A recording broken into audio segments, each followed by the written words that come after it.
தமிழ்நாட்டில் இருக்கிற ஒவ்வொரு மாவட்டத்திலையும் இந்திய மாணவர் சங்கமும் இந்திய ஜனநாயக வாலிபர் சங்கமும் இந்த போராட்டத்தை தமிழ்நாடு முழுக்க நடத்துறோம். இன்னும் 1000 நாட்கள் ஆனால் கூட டெல்லியிலே போராடுகிறவர்களுக்கு நீதி கிடைக்கிற வரை, இந்தியாவில் நீட் ரத்து செய்யப்படுகிற வரை நம்முடைய போராட்டம் தொடரும். அதுல எந்த மாற்றமும் கிடையாது. ஆனா இந்த நேரத்தில் நம்ம குறிப்பிட்டு சொல்ல வேண்டியது என்னன்னா, ஒரு விஷயம், தமிழ்நாட்டில் இருக்கிற பள்ளிக்கல்வித்துறை அமைச்சர் நேற்று ஒரு கருத்தை சொல்லியிருக்கிறாரு. தெருவில் போராட்டம் நடத்தினா நாங்க கைது பண்ணதான் செய்வோம், அமைதியா போராட்டம் நடத்தினா, அனுமதி வாங்கி போராட்டம் நடத்தினா கைது பண்ண மாட்டோம் சொல்றாரு. அனுமதி யாரு கொடுக்கல?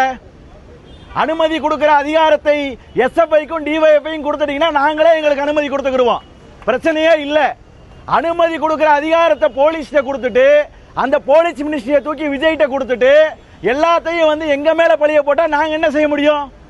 நாங்க என்ன கேட்கிறோம்னா, போன திமுக ஆட்சியினுடைய நிறைவு காலத்தில் ஆதவ அர்ஜுனா சென்னை ரிப்பன் மாளிகைக்கு வெளியில போராடின தூய்மை பணியாளர்களை பார்த்தார்ல, அது ரோடு கிடையாதா?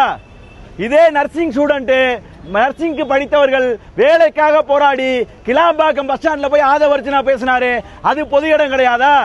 நீங்க போய் பேசினா அது போராட்டம், நாங்க போய் உட்கார்ந்து போராடினா அது பொதுமக்களுக்கு இடையூறுன்னு சொன்னா அந்த இடையூறை நாங்கள் செய்வோம். எங்களுக்கு பிரச்சனையே கிடையாது. அந்த இடையூறு தமிழ்நாட்டுக்கு தேவையான இடையூறு, அதை செய்யாமல் ஒருபோதும் ஒதுங்கி போக மாட்டோம். எனவே தான் இந்த போராட்டத்தை நடத்துறோம்.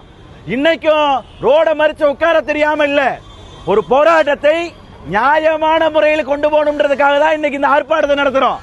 தினசரி ரோடு மறிக்கிறதோ, தினசரி போலீஸோட சண்டை போடுறதோ, தினசரி சிறைக்கு போறதோ எங்களுடைய வேலை இல்லை.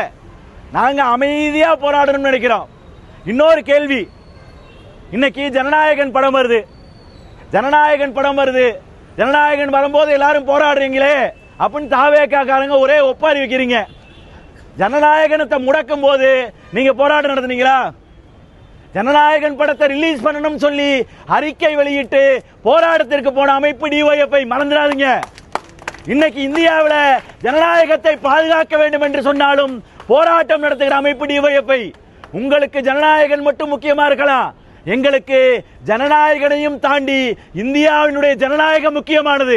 எனவேதான் இந்த போராட்டத்தை தமிழ்நாட்டினுடைய வீதிகளில், இந்தியாவின் வீதிகளில் நடக்கிற எல்லா மாணவர்களுக்குமான ஆதரவு போராட்டமாக நடத்துகிறோம்.